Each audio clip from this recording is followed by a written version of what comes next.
Non, effectivement, c'est sûr.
Voilà, bonjour à tous, il est 10 heures passées d'une minute et je vous souhaite la bienvenue.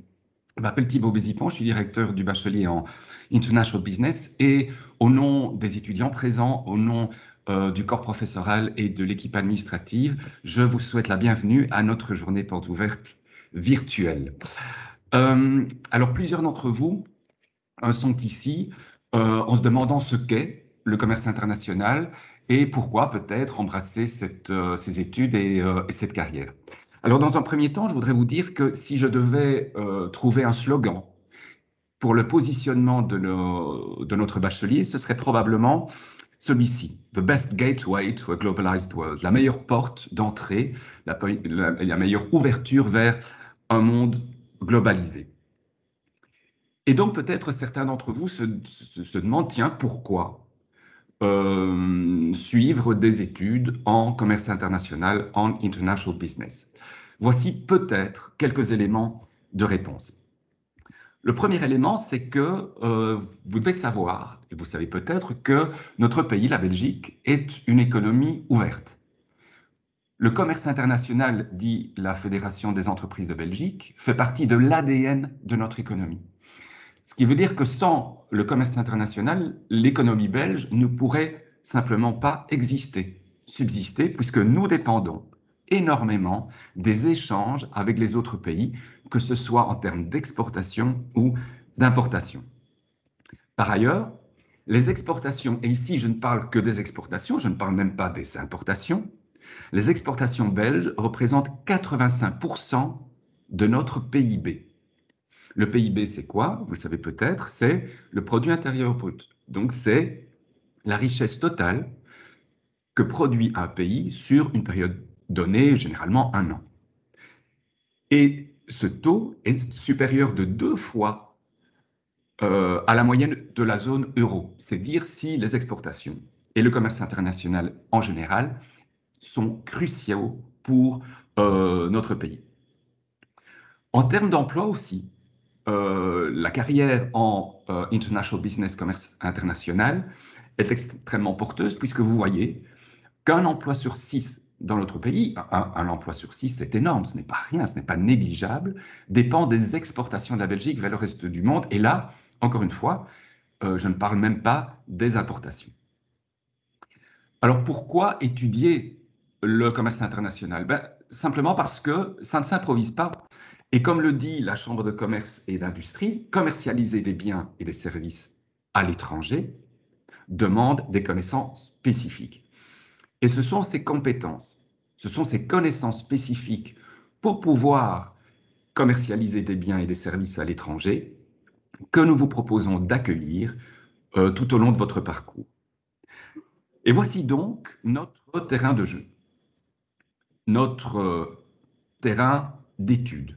Alors, ce terrain de jeu est complexe, il est grand, et comme il est complexe et il est grand, nous allons l'aborder de manière progressive.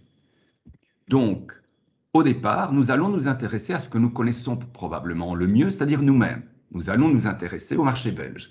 Ça va principalement être la première année du baccalauréat.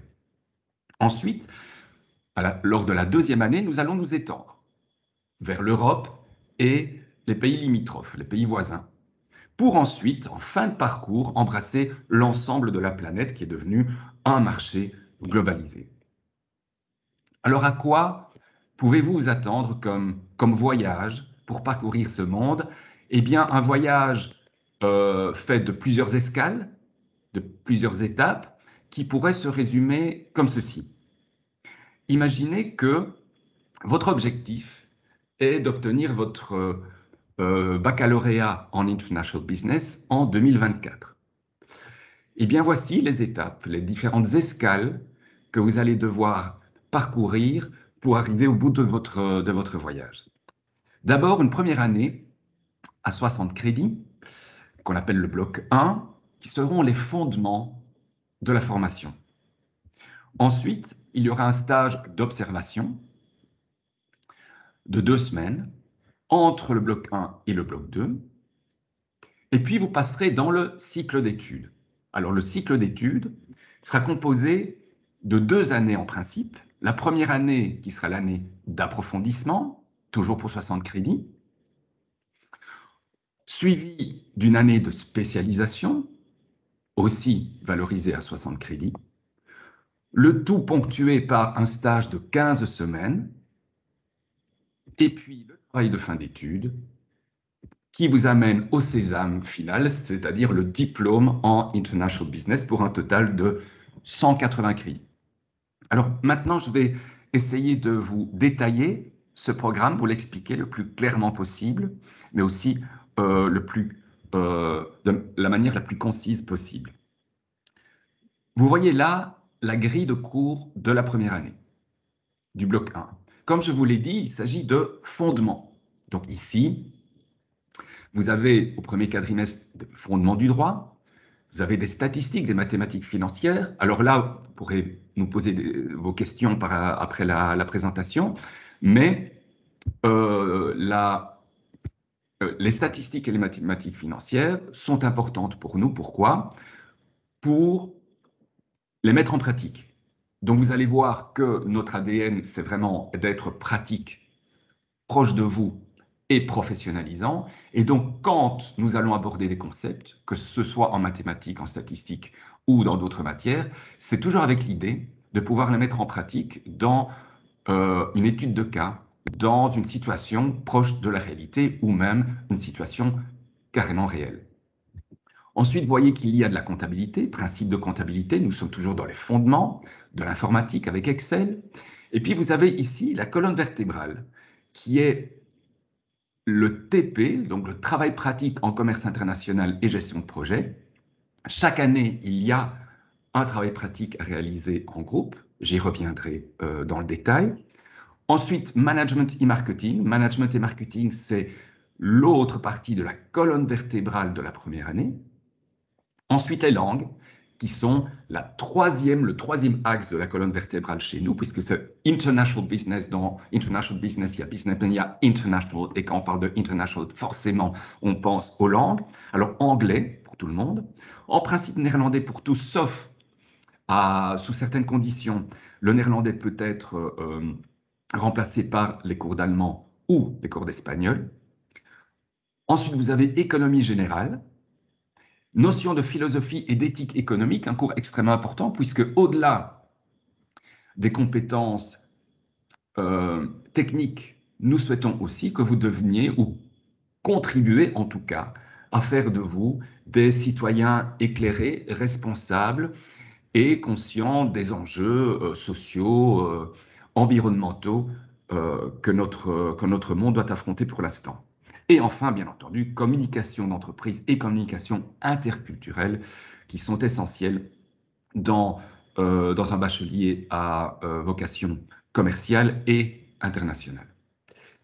Et donc, si on considère que votre objectif est d'obtenir le diplôme en 2024, votre première escale, ce sont donc ces fondements.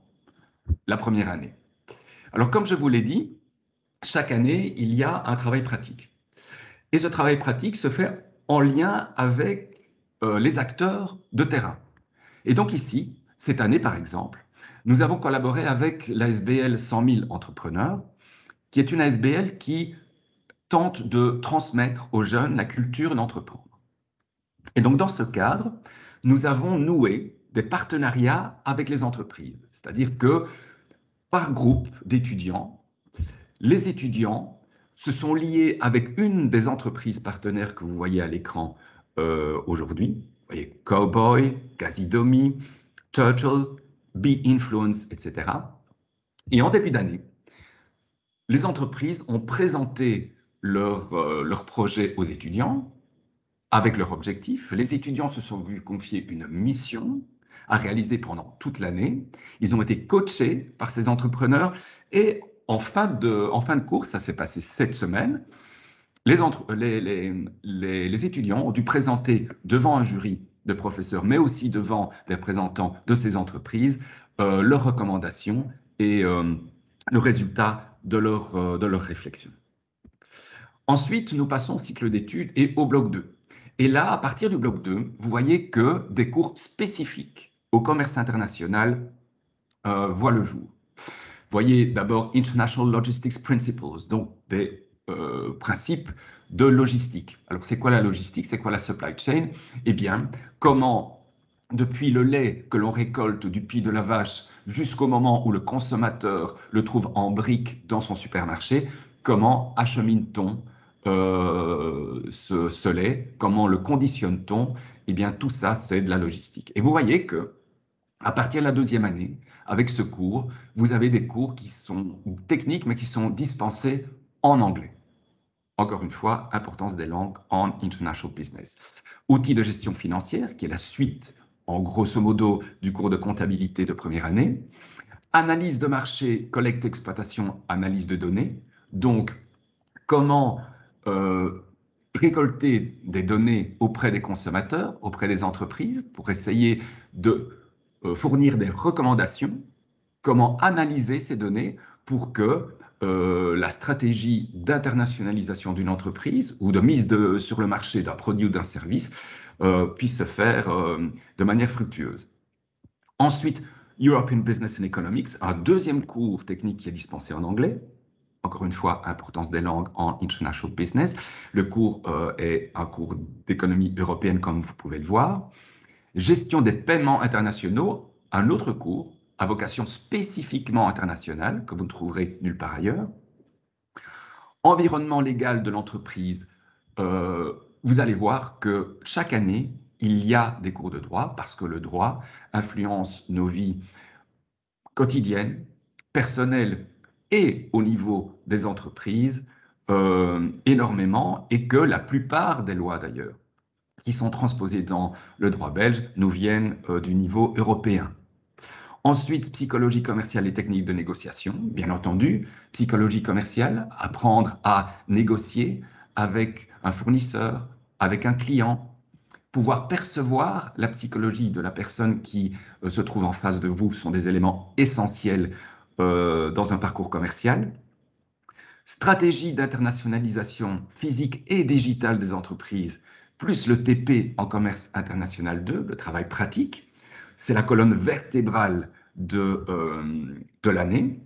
Et puis, bien entendu, anglais des affaires et néerlandais ou espagnol ou allemand commercial des affaires.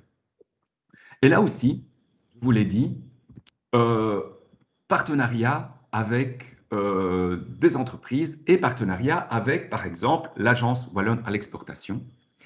Dans ce cadre-là, nos étudiants, dans le cadre du programme Explore de l'Agence Wallonne à l'exportation, doivent poursuivre une mission pour le compte d'une entreprise wallonne qui leur confie une mission d'internationalisation, donc une entreprise qui n'est pas présente à l'international ou sur un marché spécifique à l'étranger, demande aux étudiants d'élaborer une stratégie pour s'implanter sur ce marché étranger, pour vérifier s'il y a une demande potentielle, pour vérifier s'il y a des réseaux de distribution qui pourraient fonctionner pour cette entreprise, pour ce produit ou pour ce service, Et cela est financé par l'Agence wallonne à l'exportation. Donc, ce sont des missions commerciales. Et là, vous avez par exemple une photo de la mission commerciale qui a eu lieu il y a 2 ans à Paris, ici où nous sommes au siège de l'ambassade belge à Paris, où nos étudiants ont été reçus dans le cadre de cette mission commerciale financée par l'Agence wallonne à l'exportation. Alors, d'autres étudiants qui ne sont pas dans le cadre du programme Explore de la WEX participent aussi évidemment à cette stratégie d'internationalisation. Ici, par exemple, pour l'entreprise Bofferding qui souhaitait s'implanter sur la région de Genève. Et donc, nos étudiants partent une semaine sur le marché cible, ici en l'occurrence à Genève, mais ça peut être bien entendu ailleurs, à Londres ou ailleurs, pour rencontrer des consommateurs potentiels, pour rencontrer des partenaires potentiels, pour rencontrer des distributeurs potentiels, revenir avec des données, les exploiter et fournir des recommandations à l'entreprise, en l'occurrence ici Bofferding. Et puis en fin de parcours, en fin d'année, nous organisons en temps normal, alors ici la pandémie a fait que nous n'avons pas pu le faire, mais sinon en temps normal, nous organisons ce qu'on appelle les International Business Awards, où le meilleur groupe de chaque classe présente les résultats de ses recommandations devant un jury de professionnels, devant l'ensemble des étudiants du bloc 2, et le meilleur de ces groupes eh bien, remporte le trophée International Business Awards. Et là, vous voyez les lauréats de 2015. Puis nous passons au bloc 3, donc troisième année. En troisième année, vous allez devoir choisir une spécialisation. Alors, comme vous le voyez en haut, vous avez le choix entre 4 axes de spécialisation. Le premier, Doing Business with Emerging Markets. Donc, comment faire des affaires, comment s'implanter, comment pénétrer un marché sur un marché émergent ou à fort potentiel de croissance. Par exemple, l'Indonésie, le Vietnam, le Kazakhstan, le Brésil, ce sont des marchés émergents à haut potentiel et qui sont complexes. Et donc, il faut apprendre à les approcher correctement. Deuxième axe de spécialisation, International Management Entrepreneurship. Donc, comment gérer d'un point de vue humain, d'un point de vue commercial, d'un point de vue financier, comment gérer une entreprise internationale qui possède plusieurs filiales à travers le monde. Troisième axe de spécialisation, Global Supply Chain Management. Donc, comment gérer la supply chain, je parlais de logistique plus avant, eh bien, comment gérer la supply chain d'une entreprise internationale. Par exemple, je reprends la question du lait qui sort du puits de lavage. Eh bien, depuis le lait qui est pris du puits de lavage jusqu'au moment où le consommateur marocain ou le consommateur indonésien le retrouve sous forme de briques dans son supermarché, comment organise-t-on le transport?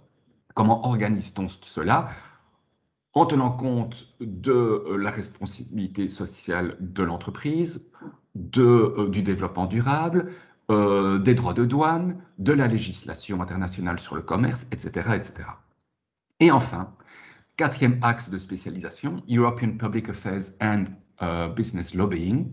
Nous profitons de notre implantation à Bruxelles pour nouer des contacts particuliers avec les institutions européennes et comprendre comment elles fonctionnent et amener nos étudiants à pouvoir être les représentants d'entreprises, de groupes de pression auprès des institutions européennes parce que c'est là que se décident nombre de questions qui sont après transposées dans le droit belge d'un point de vue personnel ou d'un point de vue corporate, d'un point de vue entreprise. Toujours les cours de droit, comme je vous l'ai dit, environnement légal de l'entreprise 2 avec du droit international et du droit social.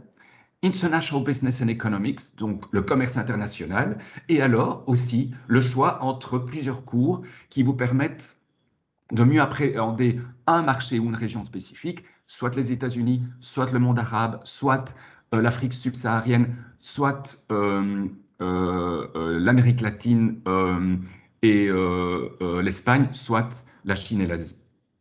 Et enfin, toujours néerlandais des affaires, ou espagnol des affaires, ou allemand des affaires, sachant que l'anglais inclus dans la spécialisation, puisque les actes de spécialisation, à 95%, sont dispensés aussi en langue anglaise. Encore une fois, importance de l'anglais et des langues d'une manière générale dans notre bachelier International Business. Alors, je reviens au travail pratique. Vous avez vu, travail pratique de première année en lien avec les entreprises, deuxième année en lien avec les entreprises, aussi avec l'agence Wallonne à l'exportation, et en troisième année aussi avec des entreprises comme par exemple UPS, comme par exemple ADB Safegate pour des business games. Alors, c'est quoi le business game, par exemple, en lien avec ADB Safegate? Well, ADB Safegate, c'est une entreprise belge, mais qui est devenue américaine et qui est leader international de la signalisation aéroportuaire. Donc, quand vous décollez, quand vous avez atterrissé avec un avion, je sais que ça fait longtemps qu'on n'en a pas eu l'occasion, mais j'espère que bientôt nous pourrons le refaire, eh bien, vous voyez toutes ces petites lumières qui sont sur la piste d'atterrissage ou de décollage et qui sont extrêmement importantes, bien entendu. Eh bien, ADB Safegate en est le leader international. Et puis, ils construisent aussi des tours de contrôle, des aérogares, bref. Ils demandent en début de quadrimestre à nos étudiants d'investiguer un marché sur lequel ils ne sont pas encore implantés. Et c'est un marché émergent, à haut potentiel de croissance, donc un marché complexe. Et in fine, à la fin du quadrimestre, eh bien, les étudiants, c'est ça que vous voyez à l'écran, doivent présenter le résultat de leur recherche, leur plan d'action pour ADB Safegate, qui est une vraie entreprise, qui a un vrai intérêt sur ce marché étranger à haut potentiel, de l'intérêt de leurs recommandations. Et là, ils négocient avec le représentant de l'entreprise et ils sont évalués par l'ensemble du jury de professeurs. Alors, toujours en troisième année, pour l'axe de spécialisation, nous avons aussi des accréditations. C'est-à-dire que si vous prenez l'axe de spécialisation Global Supply Chain Management, eh bien, nous avons été accrédités par l'APCAL, l'association belge d'achat et de logistique, ce qui fait que si vous êtes diplômé d'International Business avec la spécialisation Global Supply Chain Management, vous êtes automatiquement candidat APCAL, ce qui fait que vous pouvez être accrédité, et c'est un label, une accréditation qui est valable et qui est reconnue au niveau européen, sans devoir passer l'examen organisé par l'APCAL. Et enfin, troisième partenariat que nous avons noué et que nous allons commencer cette année, c'est avec l'université de Sherbrooke. Donc si là, vous souhaitez poursuivre un axe de spécialisation autour de l'économie mondiale, du management, de l'entrepreneurship et du développement durable, eh bien, nous vous proposons un quadrimestre complet à l'Université de Sherbrooke, au Québec, où vous allez pouvoir passer un quadrimestre complet, comme si vous le passiez chez nous à l'EFEC. Et en échange, une cohorte d'étudiants québécois viendront chez nous dans l'axe de spécialisation European Public Affairs and Business Lobbying. Voilà. Alors, toujours en axe de spécialisation, vous avez des échanges avec des partenaires flamands également, ici avec la Haute École Thomas More, qui est un partenaire de longue date, avec lequel, par exemple, nous organisons une foire commerciale en B2B en néerlandais. Et donc, pendant une journée ou une après-midi, les étudiants flamands nous rendent visite. Et la journée se passe en français, autour d'une foire commerciale de services ou de produits créés par les étudiants. Et à l'inverse, pendant une demi-journée ou une journée, nos étudiants vont se rendre sur le campus de Thomas More. Et là, la demi-journée ou la journée va se dérouler en néerlandais.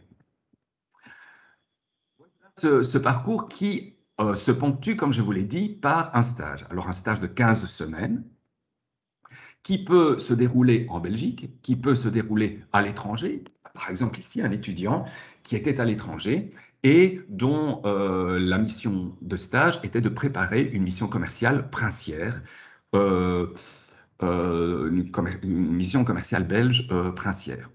Ou alors vous avez ici Julie Chou, qui était en stage à Singapour, et je vous propose de l'écouter durant cette petite vidéo où elle explique un petit peu son expérience.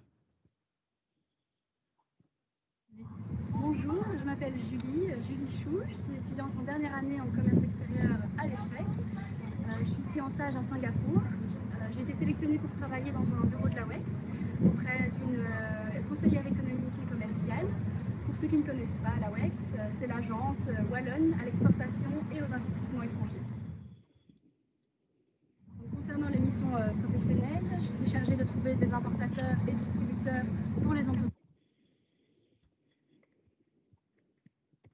wallonnes qui envisagent d'étendre leurs activités sur Singapour, notamment sur le secteur du chocolat, des biotechnologies, biochimie et prochainement sur le digital. Au niveau de mon cadre de vie et de mon expérience personnelle ici, ça se passe très bien, je me plais beaucoup à Singapour. J'ai rencontré un tas de personnes, notamment lors de petits déjeuners d'entreprise au sein du business center dans lequel je travaille, pendant les lunchtime avec les collègues, les rooftops, on en profite pas mal aussi en after work. Ici il fait 24 à 32 degrés toute l'année, c'est un climat très agréable. Ensuite, je parle français, anglais, un peu de cantonais. C'est très divers, c'est un melting pot culturel, c'est une ville magnifique. Alors si je peux donner un conseil direct, entretenir vos langues, ça vous sera toujours utile, gardez l'esprit ouvert et dès que l'occasion se présente, foncez.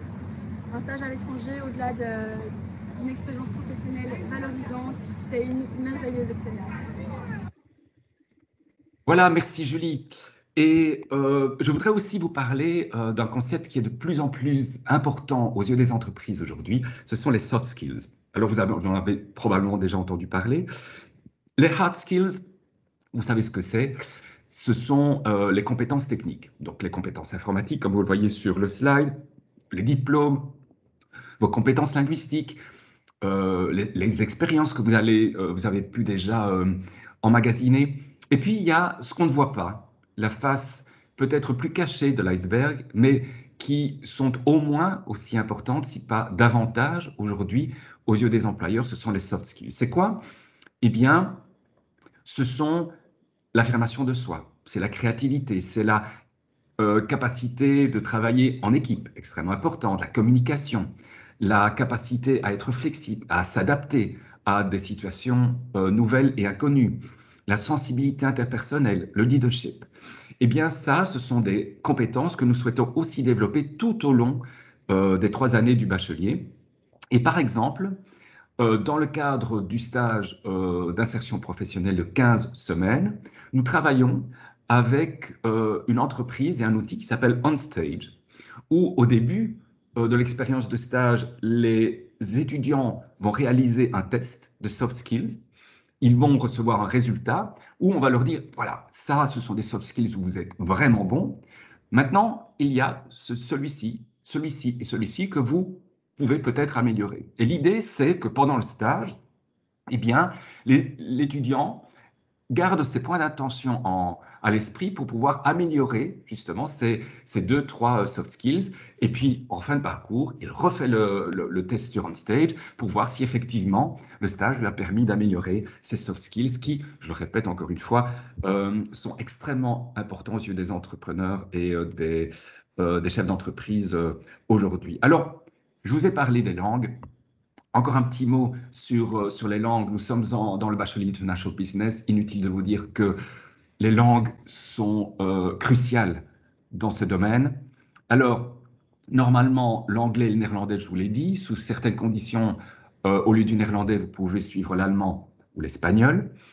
Et ce que nous attendons des étudiants qui arrivent chez nous, c'est d'être au niveau A2 selon le cadre européen de référence des langues. Alors, comment savoir si vous êtes A2?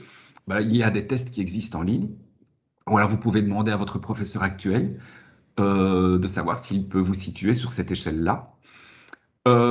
Sachez de toute façon qu'en début d'année, vous devrez passer un test de positionnement où on vous dira, ben voilà, vous êtes A2, pas de problème, vous pouvez suivre le cours. Et si vous ne l'êtes pas, il y aura un parcours de remédiation qui sera prévu pour vous parce que notre but est de vous amener en fin de première année au niveau B1, qui est le niveau seuil, niveau indépendant. Alors, une question qui revient régulièrement lors de ces journées portes ouvertes, c'est quels sont les débouchés lorsque j'ai un diplôme de International Business. Alors, les débouchés sont multiples. Nous avons des étudiants qui, comme vous le voyez sur le visuel, travaillent dans des sociétés d'import-export, bien entendu, importation-exportation, des sociétés de services logistiques, gros pourvoyeurs d'emplois, les sociétés de services logistiques, grâce au port d'Anvers, grâce aux aéroports de Liège, grâce de Bruxelles, de Charleroi, des sociétés de distribution, des représentations diplomatiques, la promotion des ventes, des organisations internationales, bien entendu, des ONG, ou des organisations telles que les institutions européennes, l'industrie, des bureaux d'études et de consultance, banque et assurance aussi, bien entendu, donc énormément de possibilités et de débouchés.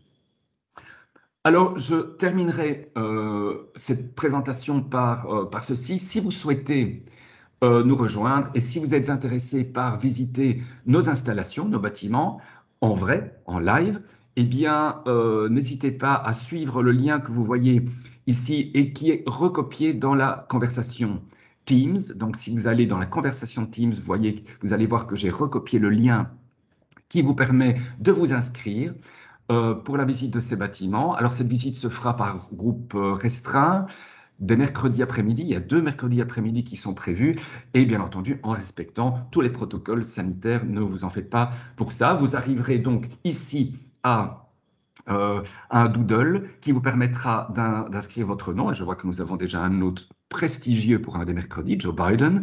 Et là, vous allez pouvoir inscrire les différentes préférences horaires que vous pourrez nous soumettre. Et alors, nous vous recontacterons pour vous inviter à la visite de nos installations. Voilà, j'espère vous compter parmi nous dès septembre prochain. J'espère pouvoir vous fêter en 2024 comme ces étudiants-là qui étaient extrêmement heureux et fiers également d'obtenir leur diplôme en International Business. Je vous remercie de votre présence, je vous remercie de votre attention. Je vais maintenant départager mon écran et si vous avez des questions, il y a 2 étudiants qui sont présents, 2 étudiantes qui sont présentes ici pour répondre à vos questions. Donc surtout, n'hésitez pas, ne soyez pas timides, nous sommes là pour vous aider, pour vous aiguiller au mieux. Il y a aussi les professeurs qui sont présents et il y a aussi un personnel administratif qui est présent pour tout type de questions.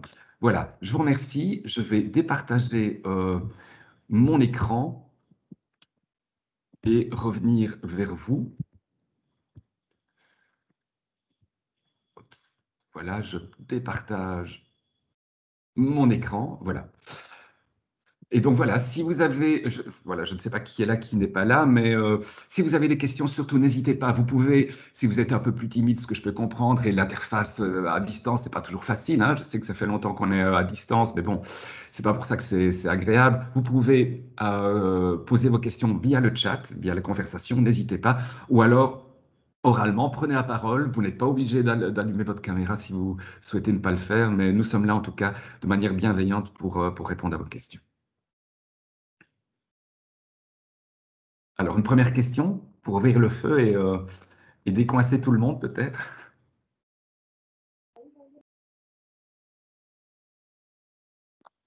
Moi j'ai une question. Oui, allez-y.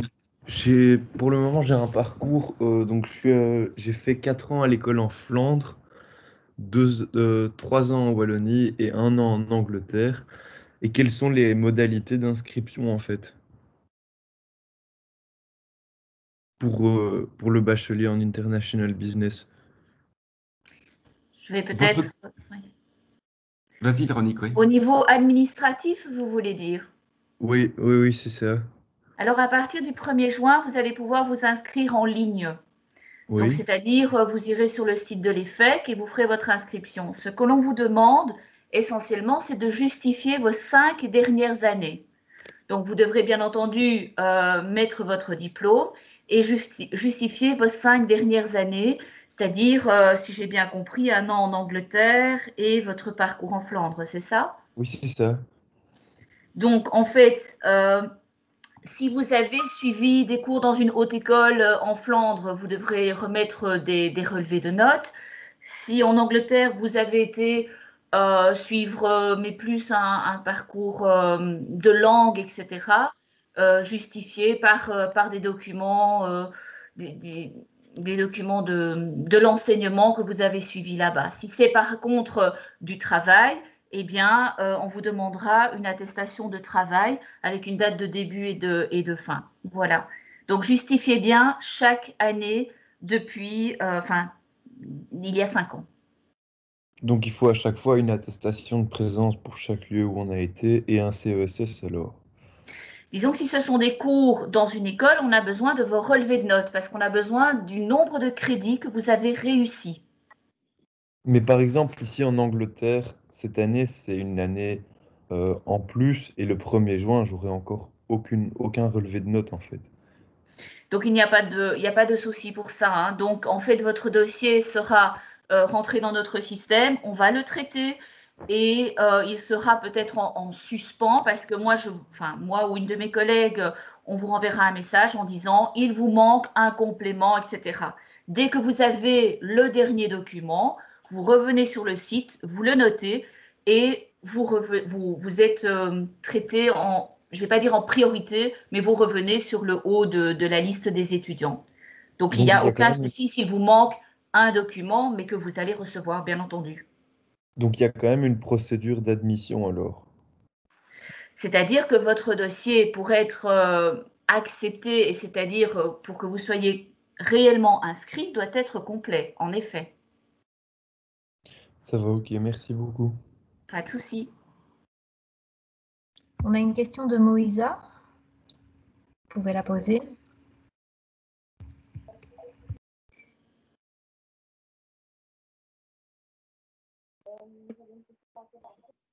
On ne vous entend pas bien?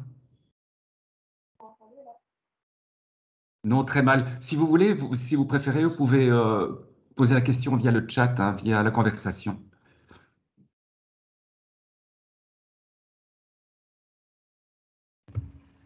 Cassandre, vous pouvez poser votre question. Oui, je me demande quel niveau de langue on atteint en anglais, en néerlandais en fin de troisième année? B2 ou C1? Alors, le niveau visé en fin de troisième année pour la majorité des étudiants, pardon, c'est plutôt B2. Maintenant, certains étudiants, mais c'est une minorité, arrivent à C1, mais c'est parce qu'ils étaient déjà très bons au départ en arrivant. Et sinon, il y en a qui sortent avec un B1, mais ce qu'on essaye de viser, c'est B2 en fin de troisième année. D'accord, merci. Je vous en prie.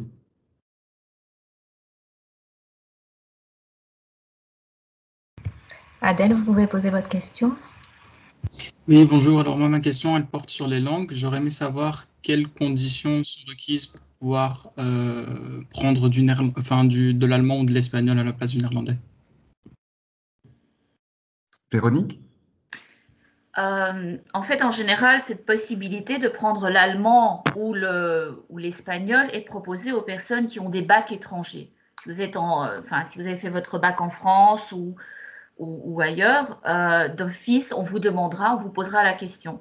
Si par contre vous avez fait vos études en Belgique, si vous avez terminé votre CESS avec avec la langue néerlandaise dans votre programme, vous serez inscrit en néerlandais. Si vous pouvez justifier par une attestation de votre école comme quoi vous n'avez pas suivi de néerlandais, parce que certaines écoles en Belgique proposent l'anglais à la place du néerlandais, vous pourrez vous inscrire entre l'espagnol et l'allemand. Est-ce que je suis assez claire? D'accord. Et donc, ici, moi, c'est justement mon cas. Je ne suis que de l'anglais durant mes secondaires. Le niveau qui est requis en allemand ou en espagnol peut être débutant ou il faut quand même avoir de l'expérience dans les langues? C'est débutant en fait, hein. Pour l'allemand et l'espagnol, c'est du niveau du débutant. Maintenant, quand vous vous inscrirez en ligne, notez bien ou joignez bien cette attestation qui prouve qu'en fait, vous n'avez jamais fait de néerlandais et vous pourrez faire le choix en ligne de l'espagnol ou de l'allemand. Très bien, merci à vous. Bonne journée.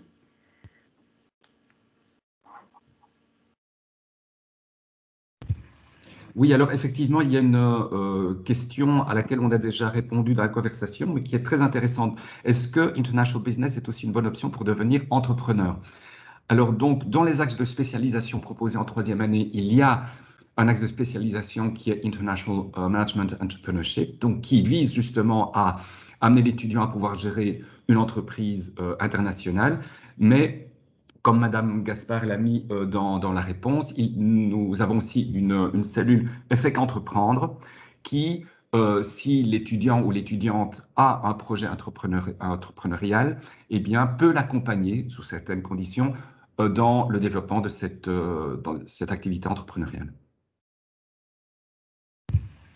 Louis-François, vous pouvez poser votre question.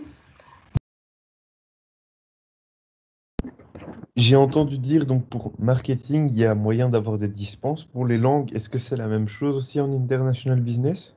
Oui, c'est la même chose pour l'ensemble de la haute école. Donc, en fonction de votre parcours et des crédits que vous auriez déjà éventuellement validés ou des tests de positionnement que l'on va réaliser en début d'année, il est possible d'obtenir certaines dispenses, et pas que pour les langues d'ailleurs.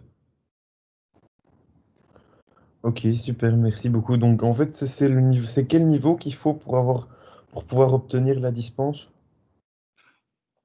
Alors, il vous faudra le niveau pour obtenir la dispense de première année. Pour l'anglais et le néerlandais, il vous faudra tester d'un niveau B1. B1, ok, super, merci beaucoup. Je vous en prie. Donc le niveau B1, normalement, c'est celui auquel vous arrivez en fin de secondaire. Mais voilà, on n'est pas tous pareils, donc ça dépend. Et donc il est possible de tester son niveau, soit de vous demander à votre prof actuel qu'il fasse une estimation comme ça, ou alors vous pouvez aussi faire des tests en ligne sur Walang notamment. Et puis voilà, il y a d'autres liens. Et là, vous pouvez voir votre niveau. Et si le test donne comme résultat que vous avez B1, vous pouvez tenter la dispense. Vous pourrez probablement tenter la dispense.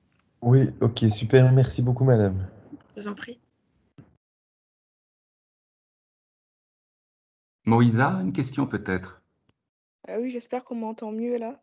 Oui, on vous entend. Et on vous entend. Parfait. Donc j'avais une question par rapport au cours de statistiques. À quel niveau il faut avoir en maths pour pouvoir suivre le cours sans trop de difficultés ou bien il faut avoir un niveau simplement de fin de réto? Exactement. Alors, je vais me permettre de répondre vu que je suis prof de maths. Donc, effectivement, un niveau de fin de réto, c'est tout à fait suffisant. Ok, je ne sais pas combien est-ce que tu as eu d'heures de maths en réto. Moi, j'étais dans une option où justement, il n'y avait pas beaucoup d'heures, il y avait juste 2 heures. Donc, 2 heures, normalement, bon, je ne dis pas que ça va être facile, hein, mais si tu travailles et si tu fais l'exercice demandé, logiquement, il n'y aura pas de problème. On pourrait peut-être demander à Amandine et Amina, les deux étudiantes, ce qu'elles en pensent de ça, du niveau de statistiques mathématiques en première année. Amina? Oui, il est abordable à tous, selon moi. Il faut juste travailler et faire les exercices demandés et être régulier dans son travail. Amandine, tu es d'accord avec ça? Oui, je dirais tout à fait la même chose. Et moi, c'est vrai que j'ai eu 4 heures de maths par semaine, mais j'ai jamais eu de grande facilité. Et j'ai réussi haut la main tous les examens concernant maths, que ce soit première ou même deuxième. Donc, je pense que ça, il faut pas que tu t'en fasses. Donc, voilà. Ok, ça va, merci. Et j'avais aussi une autre question. Jusqu'à quand exactement on peut s'inscrire? C'est fin septembre? Véronique? Alors en fait, c'est le 30 octobre. Je vais quand même vérifier dans mes petits papiers. C'est jusqu'au 30 octobre. Ok. Oui, 30 octobre. Maintenant, vous pouvez déjà initialiser un dossier à partir du 1er juin. Comme je l'expliquais tout à l'heure, les personnes ne recevront pas leur CESS provisoire avant fin juin. Mais comme on commence à partir du 1er juin, vous pourriez déjà initialiser votre inscription en ligne.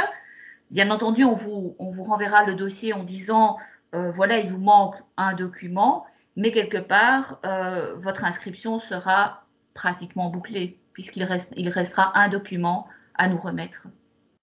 D'accord. Et alors, juste une précision, c'est vrai que légalement, vous pouvez vous inscrire jusqu'au 30 octobre, Mais c'est totalement déconseillé d'attendre si longtemps, bien entendu. Il est important d'être là le premier jour de la rentrée académique avec nous, parce que sinon, vous allez être vite dépassé. Donc voilà, légalement, effectivement, c'est jusqu'au 30 octobre, mais pratiquement, il faut être présent le 15 septembre, au début de la rentrée académique. Et est-ce que la rentrée se fera en présentiel ou en ligne?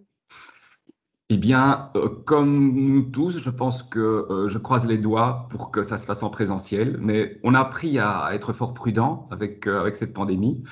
Donc voilà, nous espérons pouvoir organiser effectivement la rentrée en présentiel. Nous espérons. Ok, merci. Je vous en prie.